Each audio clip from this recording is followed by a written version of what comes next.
Hello दोस्तों, यह अंग्रेजी के 25 महत्वपूर्ण प्रश्नों की प्रैक्टिस सेट है।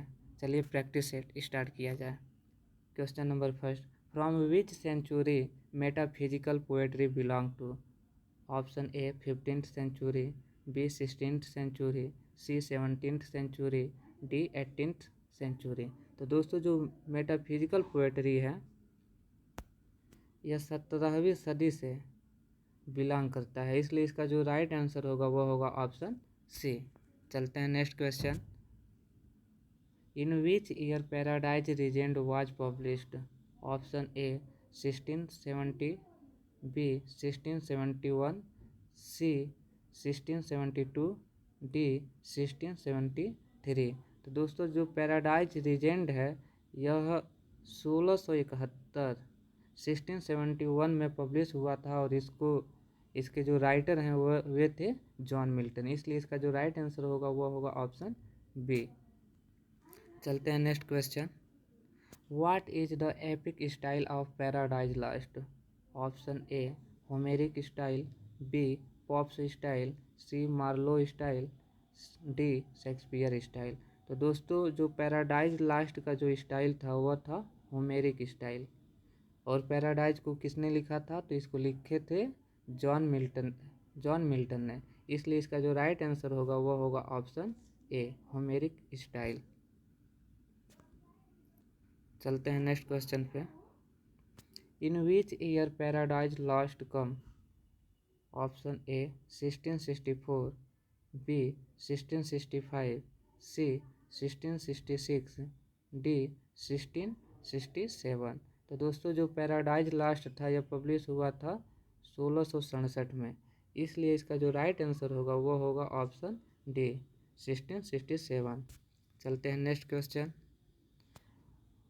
Who is the greatest poet of during the beginning phase of new classicism? कह रहा है क्लासिसिज्म के ग्रेटेस्ट जो महान जो पोएट हैं उन्हें बताइए। Option A John Milton, B John Bunyan, C John Keats, D P B Shelley. तो दोस्तों जो न्यू क्लासिसिज्म के जो ग्रेटेस्ट पोएट में जो इसके स्टार्टिंग समय में जो ग्रेटेस्ट पोएट के नाम से जाने जाते हैं वे हैं जॉन मिल्टन।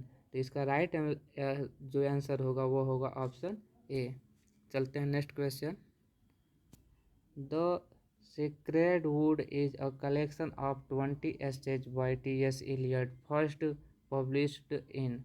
ऑप्शन ए कह रहा है 1920, बी 1921, सी 1922, डी 1923। तो दोस्तों T.S. एलियट का जो सेक्रेड वुड जो एस्से का जो कलेक्शन था वो पब्लिश हुआ था 1920 में, इसलिए इसका जो राइट आंसर होगा वो होगा ऑप्शन ए।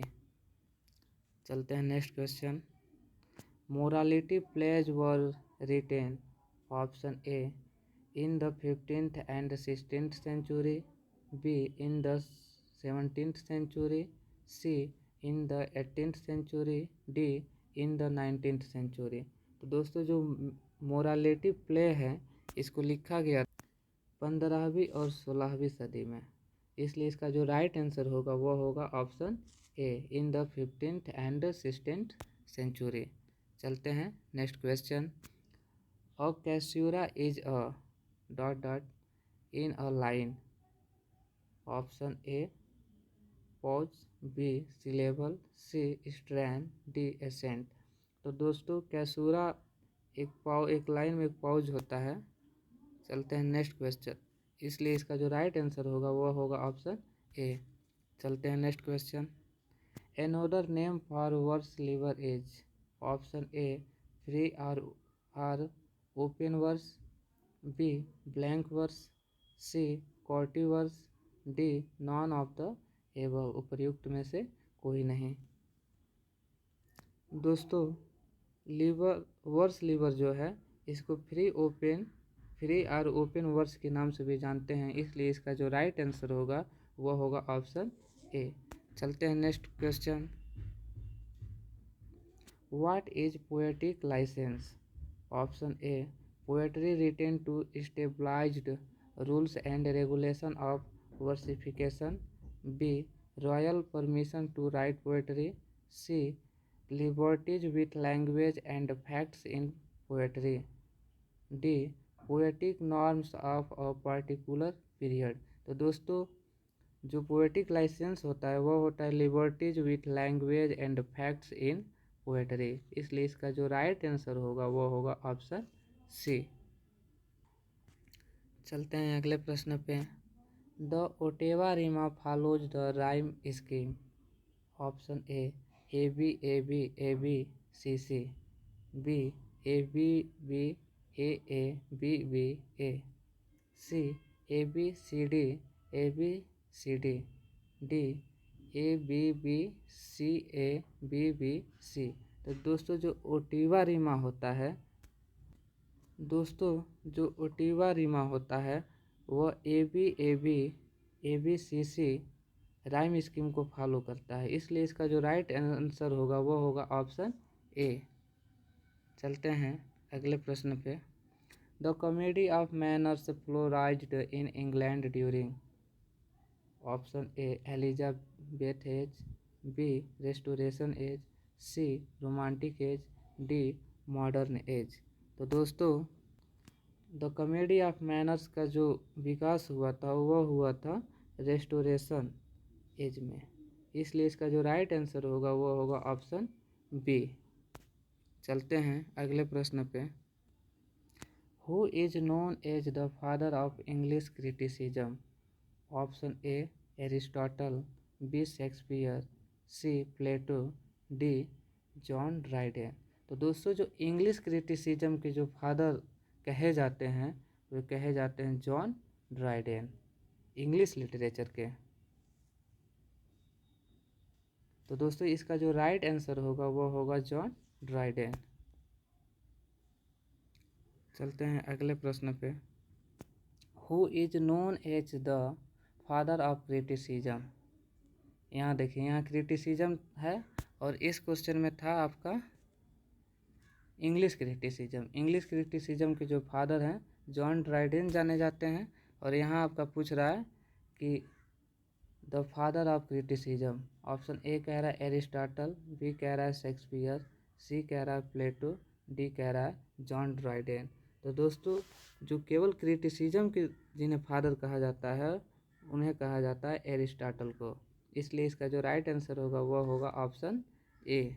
चलते हैं अगले प्रश्न पे। Who wrote no man will ever write a better tragedy than Lear, option A T S Eliot, B Ben Jonson, C Matthew Arnold, D George Bernard Shaw. तो दोस्तों यह जो फेमस पंक्ति है no man will never ever write a better tragedy than Lear, इसको कहे थे George Bernard Shaw ने, इसलिए इसका जो राइट आंसर होगा वह होगा ऑप्शन डी। चलते हैं अगले प्रश्न पे। William Shakespeare's Measure for Measure is a, option A tragedy, B comedy, C history play, D tragic play. दोस्तों जो विलियम शेक्सपियर का जो मेजर फॉर मेजर है वह है कॉमेडी, इसलिए इसका जो राइट आंसर होगा वह होगा ऑप्शन बी। चलते हैं अगले प्रश्न पे। Which of the following is not authored by William Shakespeare, option A Hamlet, B the Tempest, C Julius Caesar, D doctor Jekyll and mister Hyde. तो दोस्तों ऑप्शन ए बी और सी तीनों के जो राइटर हैं वे हैं William Shakespeare.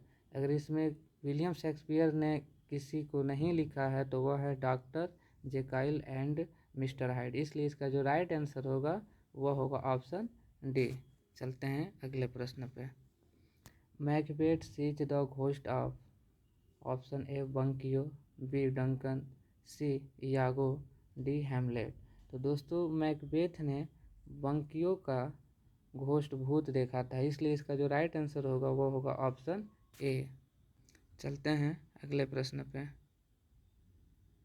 Milton is most famous for his, option A narrative style, D dramatic style, C grand style, D aphoristic style. तो दोस्तों जो मिल्टन फेमस हैं वे हैं अपने ग्रैंड स्टाइल के लिए, इसलिए इसका जो राइट आंसर होगा वो होगा ऑप्शन सी।